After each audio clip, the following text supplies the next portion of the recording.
नाज़रीन, मौलाना फजलुर रहमान साहब बाजिद हैं, उन्हें बड़े लोगों ने समझाने की कोशिश भी की, ऑफ द रिकॉर्ड बातें हुई, ऑन रिकॉर्ड भी आ चुकी हैं, समझाने की कोशिश की, खासतौर पर तारीख के हवाले से कि इस तारीख को क्यों चूज किया जा रहा है। बहुत से लोगों को जो कॉन्फ्लिक्ट था, एतराज़ था अपोजिशन में से भी, उनको भी तारीख के हवाले से था, तरीकाकार के हवाले से था कि जिसको फॉलो किया जा रहा है, जो प्रोसीजर प्रोसेस, ये सही नहीं है, खासतौर पर तारीख ठीक नहीं। लेकिन मौलाना साहब ने कहा कि मैं भी जिद्दी हूँ और मैं टस से मस नहीं हूँगा, लिहाजा उन्होंने स्टैंड लिया और कह सकते हैं कि जी किसी को शामिल के बगैर उन्होंने ना इधर देखा ना उधर देखा, उन्होंने कहा बस जी मैं ऐलान करता हूं मार्च का, और अक्टूबर में ही इसी तारीख को ये मार्च होगा, क्योंकि मुझे महसूस होता है कि मार्च होना चाहिए। चले जी मार्च करें, आप तारीखी मार्च करें, किसी ने आपको रोका नहीं है, क्योंकि जमहूरियत का हुस्न होता है इख्तलाफ राय, लेकिन इख्तलाफ करने की कोई वजह होती है। नाजरीन, जब आप इख्तलाफ करते हैं, अगर ये मार्च करना चाह रहे हैं, सड़कों पर आना चाह रहे हैं, एहतजाज करना चाह रहे हैं, इनका जमहूरी हक है, इनको पूरा हक हासिल है। लेकिन मेरी नज़र में जब भी कोई मार्च करता है, एहतजाज करता है, कोई सड़कों पर आता है, उसके लिए दो चीज़ों का होना बहुत ज़रूरी होता है। एक, वजह क्या है, ठोस वजह क्या है कि जिसकी वजह से आप सड़कों पर आने को तैयार हैं। दूसरी चीज़ क्या होती है जी, लीडरशिप, क्या फॉलो किसको कर रहे हैं, यानी आपका लीडर कौन है जो आपको अपने पीछे लेकर चल रहा है, तो क्या वो सही समत में आपको लेकर जाएगा भी या फिर नहीं जाएगा। फॉर एग्जाम्पल, अगर कायदे आज़म ना होते, अगर कायदे आज़म जैसी लीडरशिप ना होती, तो क्या आज पाकिस्तान होता? मेरे मुताबिक बिल्कुल ना होता। कायदे आज़म और जो उनके साथी थे, उनकी जिद्दोजहद की वजह से, उनकी सही जो पॉलिसी है, स्ट्रैटेजी है, लीडरशिप की वजह से आज हमें पाकिस्तान नसीब हुआ, जहाँ पे हम खुली फ़िज़ा में सांस लेते हैं। और अगर हम हिंदुस्तान के हालात देख लें तो हमें पता चलता है कि वहाँ पे मुसलमानों के साथ, या इवन माइनॉरिटीज़, जिसमें सिख भी आ जाते हैं, क्रिश्चियन भी आ जाते हैं, उनके साथ कैसा सलूक बरता जाता है। वही सलूक हमारे साथ भी बरता जाता था, हमारे बावजदाद के साथ बरता जाता था। तभी उनको महसूस हुआ कि पाकिस्तान का मुतालिबा बहुत ज़रूरी हो चुका है, और जिद्दोजहद की जो कि रंग लाई और हमें पाकिस्तान मिला। लेकिन अभी जो एहतजाज किया जा रहा है, उसकी वजह क्या है, आखिर क्यों सड़कों पर आया जा रहा है। और दूसरी बात जो मुझे समझ नहीं आती है कि मौलाना साहब 3 तरह के एहतजाज करें जी। तहफ़्फ़ुज़ नामूस रिसालत एहतजाज हो रहा है, मार्च हो रहा है जी, 1 मिलियन मार्च हो रहा है, इसके साथ साथ आपका आज़ादी मार्च हो रहा है। दर हकीकत ये मार्च है क्या? कहीं कुर्सी मार्च तो नहीं है, इस्लाम की जगह इस्लामाबाद मार्च तो नहीं है, इक़्तिदार मार्च तो नहीं है, मिनिस्टर इनक्लेव जिसके मज़े छिन गए, कहीं वो मार्च तो नहीं है। अब बेशुमार सवालात हैं, और अपोजिशन इतनी कंफ्यूज क्योंकि मॉरली साथ खड़ी है, फिजिकल अपीयरेंस उनकी वहाँ पर नहीं होगी। ये क्या वजह गुत्थी सुलझे कि कैसे? मेहमानों से आपका तारुफ करवाऊंगी, लेकिन पहले पैनल से मैं कहूँगी कि बिलावल साहब का एक क्लिप होगा आपके पास जिसमें उन्होंने खुलकर तनकीद की इमरान खान साहब जो कि हमारे सिटिंग प्राइम मिनिस्टर हैं। वो क्लिप ज़रा चलाइएगा। पहले दिन पे कहा था, आप सबने नहीं सुना? उसने तो मेरे सामने पहले दिन में जब मैंने उसको सिलेक्टेड का नाम दिया था, तब चीख चीख के कह रहा था कि कंटेनर भी दूंगा, खाना भी भेजूंगा, धरना के लिए आए। तो अब क्या एतराज़ात है, अब क्या मुश्किल है? खान साहब को मौलाना फजलुर रहमान की धरना के लिए कंटेनर भी भेजना चाहिए, खाना भी भेजना चाहिए। अगर नहीं भेजेगा तो जैसे हमें पता था, वो झूठा जो है सबके सामने झूठा ही सब जी। तो बिलावल साहब की इमरान खान साहब पे तनकीद आपने देखी, और तनकीद के नश्तर बरसाए गए, चौके छक्के मारे गए इमरान खान साहब की जानिब, तनकीद बड़े अल्फाज की। अच्छा जी, मैं मेहमानों से तारुफ करवाती हूँ। पीटीआई से मैं ज्वाइन करें रामेश कुमार साहब, sir warm welcome in the programme. People's party से अखुनजादा चटाना में ज्वाइन करेंगे, सर आपका भी बहुत शुक्रिया ज्वाइन करने के लिए। और लाहौर स्टूडियो से हमारे साथ मौजूद है PMLN से अताउल्लाह तारिर साहब आपका भी बहुत शुक्रिया ज्वाइन करने के लिए। चूंकि अभी जो बॉल है जो कोर्ट में फेंका जा रहा है, मौलाना साहब आने के लिए तैयार हैं, धमकी दे चुके हैं, तैयारियां जोरों शोर से जारी हैं।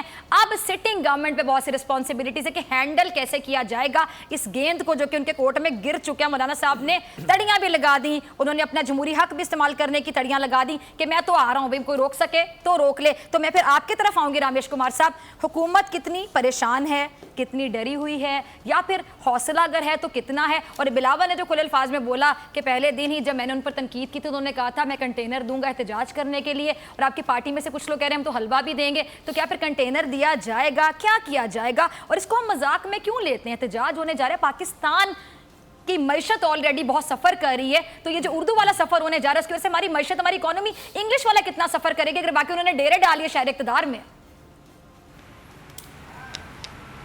देखिए, मजाक में लेना भी नहीं चाहिए, और हर किस्म की ऐसी एहतजाज के उसके प्रिकॉशंस ज़रूर होते हैं। और मैं समझता हूँ कि ये एहतजाज जब भी हुआ है, हमारी इंटरनेशनल फोर्सेस ने ऐसे लोगों को चूज़ किया है जो अपनी मफादात की खातिर किसी भी टाइम पाकिस्तान के मफादात को नहीं देखते हैं, अपने मफादात की खातिर जो है वो बिक जाते हैं। ये थ्योरी आज से नहीं चल रही है, ये माजी से चल रही है। यही वजह है जिसकी वजह से पाकिस्तान ने जो है वो हमेशा सफ़र किया है। पाकिस्तान के बाद आज़ाद होने वाले मुल्क जो है वो आज कहाँ से कहाँ तक पहुँच गए। इंडिया देखें, बांग्लादेश देखें, मगर हमारी इकोनॉमी इतनी पीछे चली गई है। उसके अंदर सबसे बड़ी जो हमारी बात होती है वो डिप्लोमेसी होती है। और डिप्लोमेसी की वजह ये है कि जब भी हमने किसी मुल्क को आंखों में आंखें डाल के हमारी लीडरशिप ने बात की है, तो बात करने के बाद वो ढूंढते हैं कि कौन से लोग हैं जो इस मुल्क की जड़ों को अंदर से कमज़ोर करें, पॉलिटिकल जो है वो टर्मोइल ऐसा डिस्टर्बेंस पैदा करें। ये ऐसी हमेशा चीज़ें होती हैं जिसकी वजह से ये हो रहा है। मौलाना फजल रहमान आज असेंबली से खुद बाहर है, मगर उसकी पार्टी मौजूद है। होना तो ये चाहिए कि सारी पॉलिटिकल पार्टीज असेंबली को अहमियत दें और असेंबली के अंदर ये इशू डिस्कस करने चाहिए। मगर बात ये आएगी कि तारक साहब इस चीज़ को लेगा कि भाई माजी में ये चीज़ें हुई है। भाई बिल्कुल माजी में ये चीज़ें हुई है और जो भी गलत थी पाकिस्तान की सियासत के अंदर, मगर हिस्ट्री तो सीखने के लिए है। अगर हिस्ट्री से सीखने के बाद भी सियासी जो लोग हैं, सीनियर जो लोग हैं, वो पाकिस्तान के मफादात को नहीं देखेंगे, अपने मफादात को देखेंगे, तो मैं समझता हूँ कभी तो टर्निंग पॉइंट आएगी। जिस दिन कोई तो ऐसा बंदा आएगा जिस दिन वो कहेगा कि नहीं, माजी की गलती से हमने सीख लिया, इसने गलती की मगर हम आज इसको नहीं करते। मैं अभी एक जॉइंट सेशन जब चल रहा था, प्रेसिडेंट की स्पीच हुई, मैंने उस टाइम कहा कि गवर्नमेंट ने चलो प्रोटेक्शन ऑर्डर के ऊपर किया, मगर आप अगर अपोजिशन आज अगर एक बाहर प्रेस कॉन्फ्रेंस करके कहती कि नहीं कश्मीर का इशू है और हम इसके इस वजह से जो है वो इसको छोड़ देते हैं और हम प्रेसिडेंट के स्पीच को एक जॉइंटली मैसेज देना चाहते हैं, तो सारा मीडिया अपोजिशन की तारीफ़ करता। मगर उन्होंने भी कहा नहीं, अगर गवर्नमेंट अच्छा नहीं करती है हम भी जो है वो क्यों करें, यही शोर शराबा हुआ। हमने मैसेज ये दिया कि आप कुछ भी करें। इंडिया के अंदर मोदी गया मगर सारी पॉलिटिकल पार्टीज एक पेज के ऊपर थी, मगर हम एक पेज के ऊपर नहीं होती हैं। असर किसके ऊपर नेगेटिव पड़ता है? हमारे मुल्क के ऊपर असर पड़ता है। तो इस वजह से सोचने का वक्त है, मकान है। और आपने बहुत ज़्यादा अच्छी बात की है कि मौलाना फजल रहमान क्या एजेंडा लेके जा रहा है, उसकी एजेंडा क्या है, उसकी लीडरशिप क्या है, लोग कैसे उसके पीछे जा रहे हैं, ये सारी चीज़ें, और फंडिंग कहाँ से आ रही है, ये सारे इशू जो है वो सोचने के हैं। और मैं समझता हूँ अच्छा, फंडिंग के हवाले से मैं आपसे जरूर पूछूंगी आगे चल के रमेश कुमार साहब, मैं बाकी मेहमानों को शामिल गुफ्तगू करती हूँ। ठीक है जी, आपका पॉइंट आ गया। ठीक है जी, ठीक है जी। अब वक्त है कि बाकियों को भी शामिल गुफ्तगू करते इससे पहले कि नाराज हो जाए वो भी पार्टिसिपेंट्स हैं जी। मैं आपकी तरफ आना चाहूंगी तारड़ साहब, मुझे ये समझा दीजिएगा जरा, फंडिंग की बात वो कह रहे हैं, फंडिंग की बात बहुत से लोग कह रहे हैं, आपको क्या लगता है कहाँ से आ रही है फंडिंग?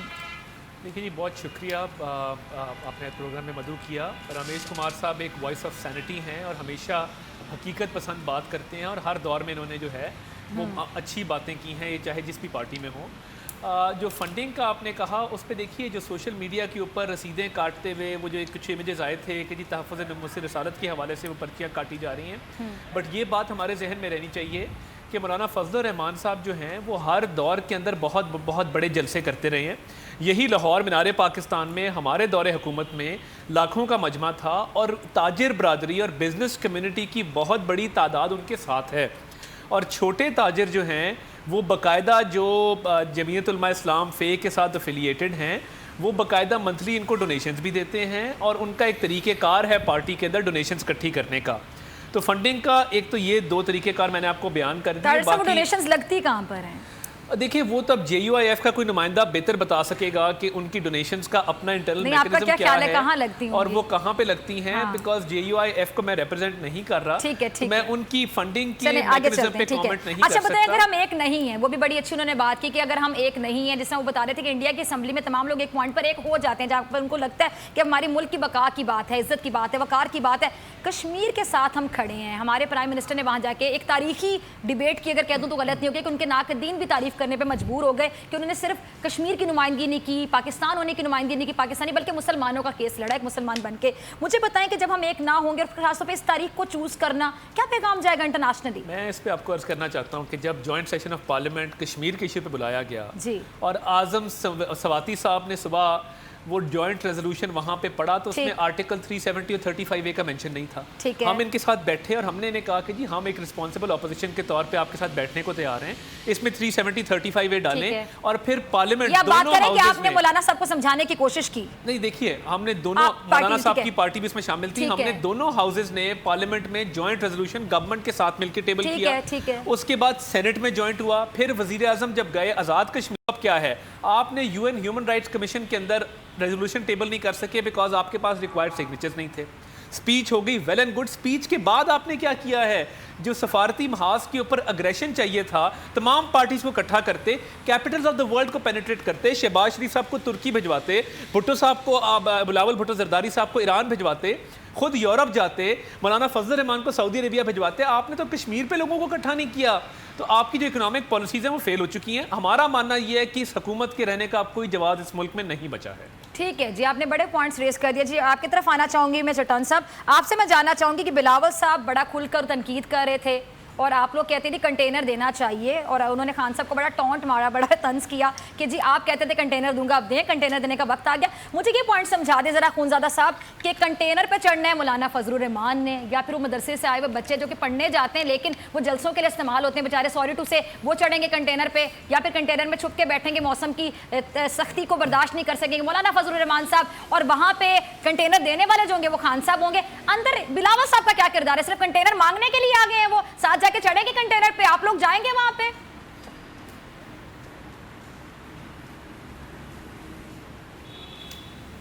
अखुनज़ादा साहब जी, आपके आवाज मुझे साफ नहीं आ रही। मैंने सुना नहीं कि आप क्या पूछ रही थी, लेकिन मेरे दोस्तों से मेरी दुबाई की सुनी तो इसकी तनाजुर में मैं बात मैं इनको क्लियरली नहीं सुन पा रही, अगर टीवी पे भी इनकी आवाज सही नहीं जा रही। ठीक है जी, टीम मेरी आपसे रिक्वेस्ट है, चूंकि प्रोग्राम लाइव है, मुझे टीम से इस तरह बात करनी पड़ती है, इनको दोबारा फोन पर लेने की कोशिश कीजिएगा। अच्छा जी, मैं आपकी तरफ आना चाहूंगी रामेश कुमार साहब, ये सवाल अगर मैं आपसे जानना चाहूँ कि जी बड़ी एक्सपेक्टेशन है, कंटेनर मिलेगा, कंटेनर मिलेगा, कि बिलावल साहब कंटेनर क्यों मांग रहे हैं? चढ़ना कंटेनर पे मौलाना फजलुर रहमान ने है, कंटेनर देना आपके इमरान खान साहब ने, तो ये बिलावल साहब दरमियान में क्या किरदार अदा कर रहे हैं?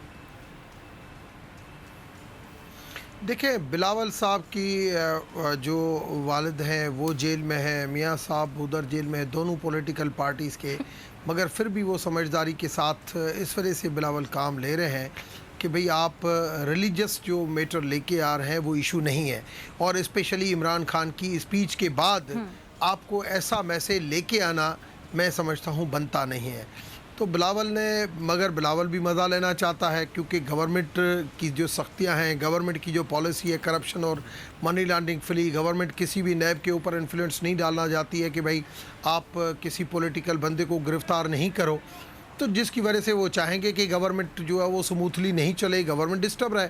ये पाकिस्तान की बदकिस्मती है कि हर पॉलिटिकल, आज ये नहीं, जब PMLN की पार्टी थी तो PTI नहीं किया, और अगर आज PTI की बारी है तो फिर PMLN कर रही है, जब पीपल्स पार्टी की बारी थी तो PMLN कर रही थी।